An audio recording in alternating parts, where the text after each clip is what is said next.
नमस्कार, मी प्रियंका स्वरसाजमध्ये तुम्हा सगळ्यांचं पुन्हा एकदा स्वागत करते।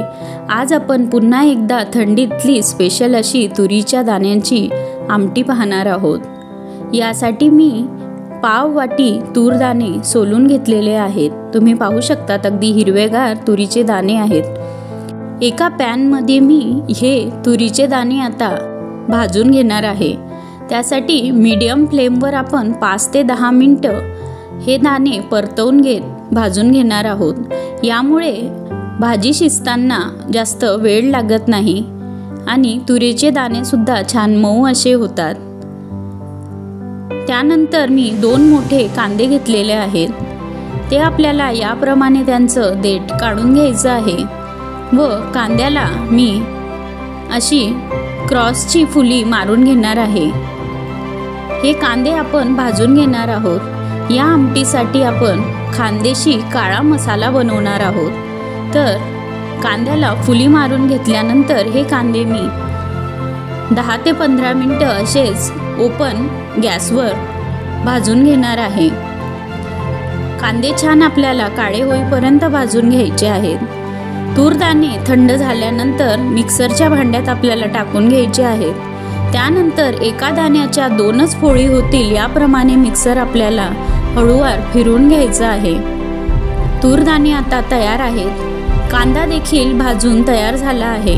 आता या कांद्याला आपण पुन्हा कापून घेऊन एका पॅन मध्ये टाकून घेणार आहोत। वरून अगदी थोडंसं तेल आपण घालून घेणार आहोत। हे कांदे पुन्हा एकदा आपल्याला छान मीडियम फ्लेमवर भाजून घ्यायचे आहेत। अगदी काळे आपण हे करणार नाही।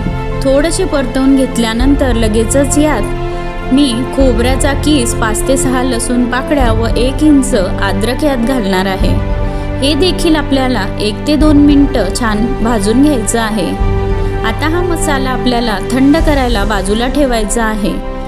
कांद्याचा मसाला थंड झाल्यानंतर यात आपल्याला 2 ते 2.5 चमचे लाल तिखट घालायचं आहे। त्यानंतर अर्धा चमचा हळद, 1 चमचा जिरा पावडर व 1 चमचा धने पावडर मी यात घालून घेणार आहे। त्यानंतर तुमच्याकडे उपलब्ध असा गरम मसाला यात टाकून घ्या। हे आपण मिक्सरला अगदी बारीक दळून घेणार आहोत। आता मी एका तांब्यात पाणी गरम करायला ठेवलं आहे। 2 ते 3 चमचे तेल एका कढईत आपण टाकून घेणार आहोत। तेल मीडियम गरम झाल्यानंतर आपण जो काळा मसाला दळून घेतलेला आहे तो या तेलात आपण परतवून घेणार आहोत। मसाला अगदी 4 ते 5 मिनिटं मीडियम फ्लेमवर आपल्याला परतवून घ्यायचा आहे। जोपर्यंत मसाल्याला बाजूला तेल सुटत नाही तोपर्यंत आपण हा परतवून घेणार आहोत। आता मसाल्याला तेल सुटायला सुरुवात झाली आहे, तुम्ही पाहू शकतात आणि मसाल्याचा छान सुगंध देखील येत आहे। या स्टेजला आपण आता तुरीचे दाणे यात घालून घेणार आहोत व हे व्यवस्थित 2 ते 3 मिनिटं परतवून घेणार आहोत। गॅस आपण यावेळेस मीडियमच ठेवलेला आहे। तुरीचे दाणे या मसाल्यात 2 ते 3 मिनिटं परतवून घेतल्यानंतर जे पाणी आपण बाजूला गरम करायला ठेवलेलं होतं ते देखील आता छान गरम झालेलं आहे। अशा भाजीत आपल्याला नेहमीच गरम पाणी वापरायचं आहे। हे पहा, मी इथे 1 ते 1.5 ग्लास गरम पाणी घालत आहे। पाणी ओतल्याबरोबरच भाजीचं तेल लगेचच वर येतं, त्यामुळे भाजीत गरम पाणी घाला आणि भाजी देखील यामुळे चविष्ट बनते। हे आता आपण छान असं उकळून घेणार आहोत।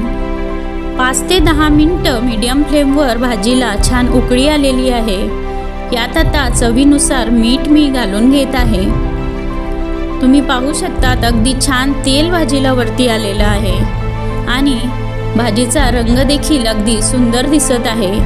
खूप चविष्ट अशी आपली भाजी बनणार आहे। आता येथे मी 1 मूठ अगदी बारीक चिरून घेतलेला कोथिंबीर यावर घालून घेत आहे। आपली तुरीच्या दाण्यांची आमटी तयार झालेली आहे। काही भाज्या या फक्त हिवाळ्यातच उपलब्ध असतात, तर त्याची मजा आपण घेतली पाहिजे। तुम्ही देखील तुरीच्या दाण्यांची भाजी नक्की बनवून बघा। कशी झाली मला कमेंट्समधून कळवा आणि स्वरसाजला सबस्क्राईब करायला विसरू नका। बेल आयकॉन देखील प्रेस करा।